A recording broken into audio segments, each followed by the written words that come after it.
नमस्कार। आज हम बात करने वाले हैं एक बहुत ही दिलचस्प विषय के बारे में, जिसका नाम है जियोमॉर्फोलॉजी, यानी भू आकृति विज्ञान। कभी सोचा है कि ये ऊंचे ऊंचे पहाड़ कैसे बने या नदियां अपना रास्ता कैसे बनाती हैं? ये विषय इन्हीं सब सवालों का जवाब देता है। ये बीए और बीएससी फर्स्ट ईयर का एक बहुत ही महत्वपूर्ण कोर कोर्स है और आज हम इसके पूरे सिलेबस को बहुत ही आसानी से समझने वाले हैं। तो चलिए एक नज़र डालते हैं कि आज हम क्या क्या कवर करेंगे। सबसे पहले हम कोर्स का एक छोटा सा परिचय लेंगे, फिर थ्योरी और प्रैक्टिकल के सिलेबस को विस्तार से जानेंगे। इसके बाद हम देखेंगे कि कौन सी किताबें पढ़नी चाहिए और सबसे ज़रूरी, इस विषय को पढ़ने के बाद करियर में क्या क्या अवसर मिलते हैं, और अंत में कुछ ज़रूरी बातें। तो चलिए शुरू करते हैं। जियोमॉर्फोलॉजी यानी भू आकृति विज्ञान असल में है क्या? इसे आप पृथ्वी की सतह की कहानी भी कह सकते हैं। ये हमें बताता है कि हमारे आसपास जो भी जमीन है, चाहे वो पहाड़ हों, घाटियां हों या मैदान, वो आखिर बनी कैसे और समय के साथ कैसे बदल रही है। इस कोर्स को पूरा करने के बाद आप सिर्फ जमीन की आकृतियों को देखेंगे नहीं, बल्कि उनकी कहानी को पढ़ पाएंगे। आपको ये समझ आएगा कि हजारों साल पहले हमारे प्राचीन साहित्य में भी जमीन के कटाव यानी इरोजन का जिक्र मिलता है। आप ये भी समझेंगे कि चट्टानें कैसे टूटती हैं, जिसे हम वेदरिंग कहते हैं, और कैसे गुरुत्वाकर्षण की वजह से मिट्टी और चट्टानें ढलानों से नीचे खिसकती हैं, जिसे मास वेस्टिंग कहा जाता है। ठीक है, तो अब हम आते हैं सिलेबस के सबसे मुख्य भाग पर, थ्योरी। यहीं पर हम उन सभी सिद्धांतों को समझेंगे जो हमारी पृथ्वी को आकार देते हैं। चलिए शुरुआत करते हैं यूनिट 1 से, जो इस पूरे विषय की नींव है। तो यूनिट 1, ये यूनिट आप समझिए इस पूरे विषय का आधार है, इसका फाउंडेशन है। यहाँ से हम ये जानना शुरू करेंगे कि भू आकृति विज्ञान असल में है क्या और इसकी कहानी कहाँ से शुरू हुई। ये यूनिट इसलिए भी बहुत खास है क्योंकि इसमें हम न सिर्फ जियोमॉर्फोलॉजी की आधुनिक परिभाषा को समझेंगे, बल्कि हम समय में थोड़ा पीछे जाकर ये भी देखेंगे कि हमारे प्राचीन भारतीय साहित्य जैसे पुराणों में पहाड़ों, पठारों और नदियों का वर्णन कैसे किया गया है। ये विज्ञान और इतिहास का एक बहुत ही दिलचस्प मेल है। अब चलते हैं यूनिट 2 पर। कभी ये सोचा है कि ये जो बड़ी बड़ी मजबूत चट्टानें होती हैं, वो आखिर टूटकर मिट्टी में कैसे बदल जाती हैं? यूनिट 2 इसी कमाल की प्रक्रिया के बारे में है, जो हर पल हमारी पृथ्वी की सतह को बदल रही है। इस यूनिट में हम 2 मुख्य चीजें पढ़ेंगे। पहली है वेदरिंग, यानी मौसम, पानी और समय के साथ चट्टानें कैसे कमजोर पड़ती हैं और टूट जाती हैं। और दूसरी है मास वेस्टिंग। आप इसे एक तरह का धीमा भूस्खलन यानी लैंडस्लाइड समझ सकते हैं, जहां गुरुत्वाकर्षण के कारण मिट्टी और चट्टानें ढलान से धीरे धीरे नीचे सरकती हैं। हम जानेंगे कि ऐसा क्यों और कैसे होता है। अच्छा, एक और दिलचस्प बात, जो भू आकृतियां हम देखते हैं वो हमेशा से ऐसी नहीं थीं। उनका भी एक जीवन चक्र होता है। इसी को साइकिल ऑफ इरोजन कहते हैं। और इस विषय पर 2 बड़े विद्वानों ने अपने विचार दिए, जिनके बारे में हम अब जानेंगे। यहाँ पर 2 अलग-अलग सिद्धांत हैं। एक तरफ हैं डेविस, जिन्होंने भूदृश्य की तुलना एक इंसान के जीवन से की, जिसमें युवावस्था, परिपक्वता और फिर बुढ़ापा आता है। वहीं दूसरी तरफ है पेंग, जिनका मानना था कि ये इतना सीधा नहीं है। उनके हिसाब से जमीन के ऊपर उठने और उसके घिसने के बीच एक लगातार दौड़ चलती रहती है। इन दोनों मॉडल्स को समझना बहुत जरूरी है। और इस यूनिट में हम नदियों की शक्ति के बारे में पढ़ेंगे।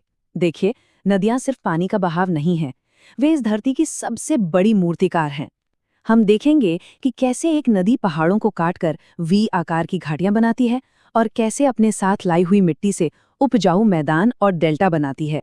नदियों के अलावा भी प्रकृति के पास कई शक्तिशाली औजार हैं। तो अब यूनिट 4 में हम पानी के दूसरे रूपों जैसे समुद्री लहरें और जमीन के नीचे का पानी और बर्फ यानी ग्लेशियर्स की जबरदस्त ताकत के बारे में पढ़ेंगे।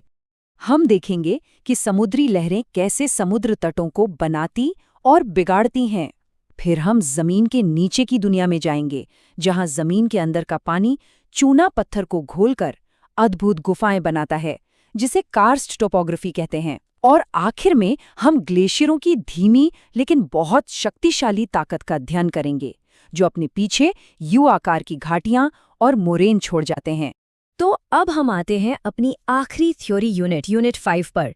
यहाँ हम हवा के काम को देखेंगे और सबसे महत्वपूर्ण ये समझेंगे कि इस पूरी जानकारी का व्यवहारिक उपयोग क्या है, क्योंकि ये सिर्फ किताबी ज्ञान नहीं है। यहाँ हम देखेंगे कि हवा खासकर रेगिस्तान में कैसे एक कलाकार की तरह काम करती है, चट्टानों को तराशकर मशरूम रॉक और रेत के बड़े-बड़े टीले बनाती है। और फिर हम इसके एप्लीकेशन पर आएंगे। ये ज्ञान शहरों की प्लानिंग में, खनिजों को ढूंढने में और बाढ़ और भूस्खलन जैसी प्राकृतिक आपदाओं से बचने में कैसे काम आता है। तो थ्योरी तो हमने समझ ली, लेकिन अब इन चीज़ों को कागज़ पर यानी नक्शों पर कैसे दिखाएंगे? प्रैक्टिकल का हिस्सा इसी के बारे में है। यहाँ पर थ्योरी असल में जिंदा हो उठती है। प्रैक्टिकल्स में हम कंटूर लाइंस के बारे में सीखेंगे। ये वो रेखाएं होती हैं जो नक्शे पर एक जैसी ऊंचाई वाली जगहों को जोड़ती हैं। इन्हीं रेखाओं का उपयोग करके हम ढलान और अलग-अलग भू आकृतियों को दिखाना सीखेंगे। और अंत में हम रिलीफ प्रोफाइल बनाना सीखेंगे, जो कि जमीन का एक क्रॉस सेक्शन होता है। रिलीफ प्रोफाइल बनाना एक बहुत ही महत्वपूर्ण कौशल है। ये आप समझ लीजिए एक 2D नक्शे को 3D जैसा दिखाने की एक तकनीक है। इससे एक नज़र में पता चल जाता है कि कोई पहाड़ या घाटी असल में कैसी दिखती है। अच्छा, किसी भी विषय को गहराई से समझने के लिए अच्छी किताबों का होना बहुत ज़रूरी है। तो चलिए कुछ अनुशंसित पुस्तकों पर एक नज़र डालते हैं, जो इस सफ़र में आपकी सबसे अच्छी दोस्त साबित होंगी। अगर आप अंग्रेजी में पढ़ना चाहते हैं तो केल और गुप्ता की एलिमेंट्स ऑफ जियोमॉर्फोलॉजी शुरुआत के लिए एक बहुत अच्छी किताब है। और अगर आपको थोड़ा और गहराई में जाना है तो थॉर्नबरी की प्रिंसिपल्स ऑफ जियोमॉर्फोलॉजी इस विषय की क्लासिक मानी जाती है। और हिंदी माध्यम के विद्यार्थियों के लिए सविंद्र सिंह की भौतिक भूगोल एक अनिवार्य पुस्तक है। इसकी भाषा बहुत सरल है और ये सिलेबस के लगभग सारे टॉपिक्स को बहुत अच्छे से कवर करती है। अब सबसे बड़ा सवाल, इस विषय को पढ़ने के बाद आगे क्या? करियर के कौन-कौन से रास्ते खुलते हैं? चलिए देखते हैं। इस विषय की जानकारी कई क्षेत्रों में काम आती है। नक्शे बनाने के कौशल से आप कार्टोग्राफर बन सकते हैं, GIS स्पेशलिस्ट बनकर तकनीक के साथ काम कर सकते हैं, पर्यावरण प्रबंधक, शहरी नियोजक, यहाँ तक कि सिविल सेवा और टीचिंग रिसर्च में भी इसके लिए बहुत अवसर हैं। और सिर्फ नौकरी ही नहीं, इस ज्ञान से आप अपना काम भी शुरू कर सकते हैं। आप पर्यावरण से जुड़ी सलाह दे सकते हैं, GIS सेवाएं प्रदान कर सकते हैं, आपदा प्रबंधन योजना में मदद कर सकते हैं या इको टूरिज्म जैसी बढ़ती हुई फील्ड में भी जा सकते हैं। तो उम्मीद है कि पाठ्यक्रम का ये पूरा अवलोकन आपके लिए उपयोगी रहा होगा। भविष्य में भी हम आपके लिए ऐसे ही ज्ञानवर्धक सत्र लाते रहेंगे।